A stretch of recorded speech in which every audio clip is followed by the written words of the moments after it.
Prescription drug abuse is not a problem any one agency can take on alone.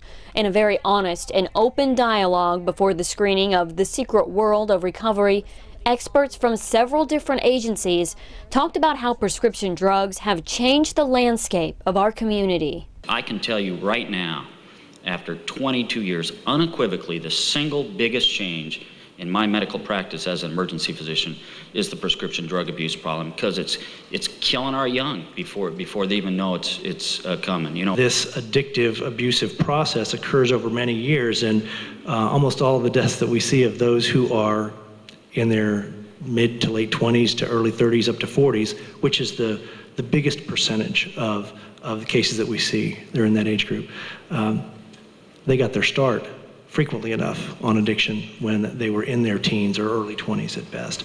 The pharmacists are at a spot that you may have a customer and you may give them this drug, but you don't know that that same customer is going to Tampa and getting the drug from a different doctor at a different pharmacy. As the panel took questions, it was clear that members of the community are ready to talk about this issue. So I'd like to know if there's any talk of any painkillers that are out there that are coming that are not addicting. How can we get them some help at a reasonable cost?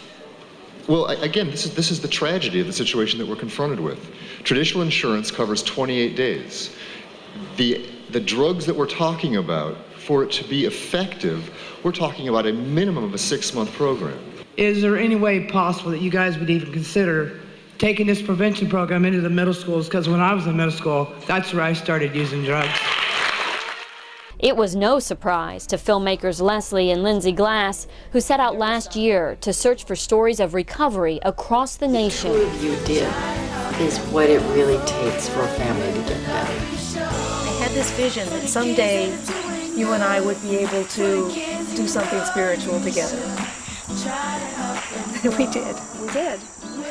The goal is to really educate people about recovery in America and how it is working for thousands of people, and to really lift the stigma of addiction and recovery. All we see are these pictures of Britney Spears and Lindsay Lohan and these girls and men acting out, and people don't really know anything about addiction, what it means, and how you get better. Lindsay herself is recovering from an addiction to prescription medication. Anybody can go from feeling desperate and unhappy and hopeless to feeling hopeful and happy and productive. Founders of the nonprofit Reach Out Recovery, Leslie and Lindsay, are dedicated to not only celebrating stories of recovery, but also to providing a forum for education and sharing ideas about how to solve the problem.